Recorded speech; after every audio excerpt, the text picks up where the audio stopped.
Nas últimas décadas do século XIX, no Brasil, surgiu um novo pensamento por parte dos profissionais da área da saúde.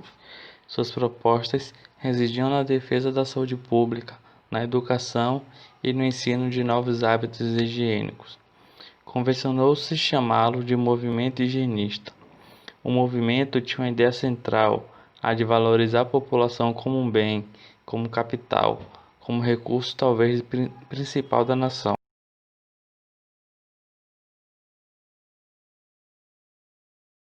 No século XX, a valorização continuou presente e diversas concepções higienistas surgiram na Europa, principalmente na França e Inglaterra.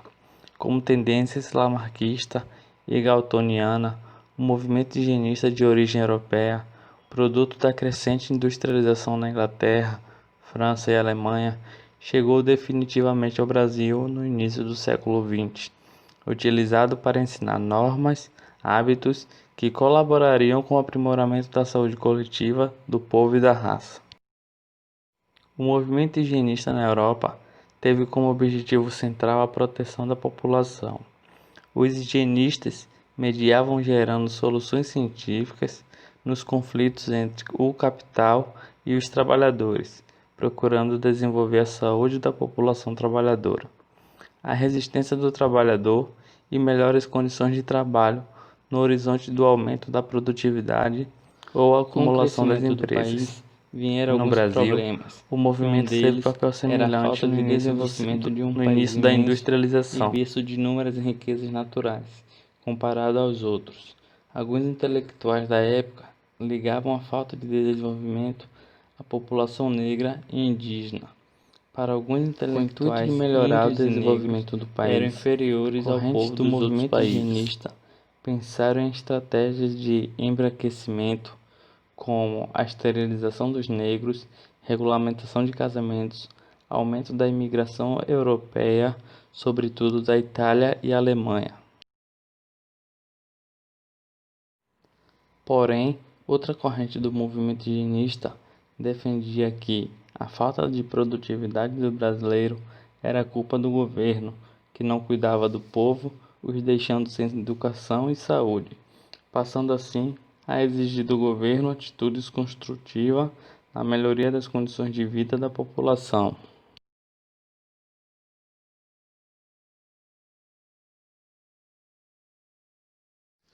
Os higienistas tiveram um papel preponderante para que se pensasse, e ainda pensamos, a produtividade, mas como resultado das condições dos trabalhadores do que como produto de suas características raciais.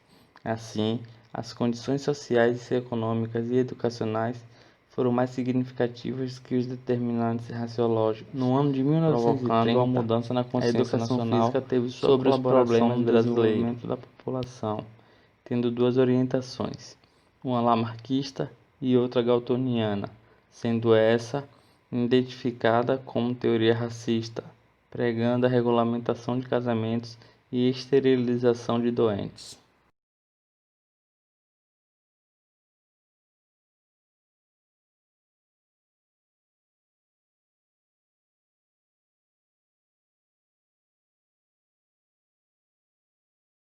A educação física, em seu projeto pedagógico, seguiu os princípios do lamarquismo, acreditando que se o povo brasileiro adquirisse hábitos saudáveis, esses hábitos seriam passados geneticamente para seus filhos e netos, sendo estes aptos ao trabalho, saudável, disposto, colaborador no desenvolvimento de uma grande nação. Intelectuais na época, a teoria galtoniana tinha o mesmo pensamento de desenvolver o país economicamente, usando o povo como principal começar pela produção higiênica, porém a formação física que isso poderia ser feito de outra forma.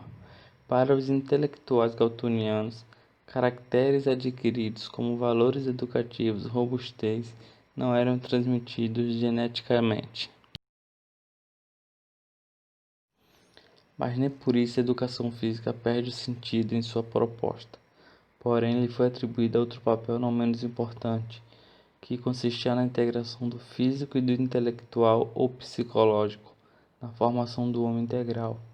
A educação física tinha muita importância, pois era um hábito higiênico capaz de aprimorar e conservar a saúde coletiva e individual.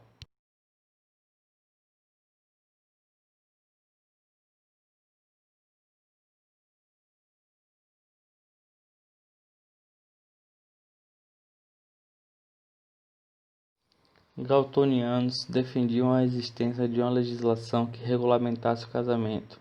Os casais passariam por um exame pré-nupcial, que diagnosticaria se aqueles indivíduos eram digênicos. Seus métodos nunca foram seguidos no Brasil, mas sem dúvidas tiveram influência na mentalidade da educação física, seria a esterilização representada por periódicos da época. Estes eram os doentes mentais, criminosos, tarados, nos termos dos galtonianos. Com isto, o patrimônio hereditário seria conservado e aprimorado, como consequência haveria uma melhoria da raça.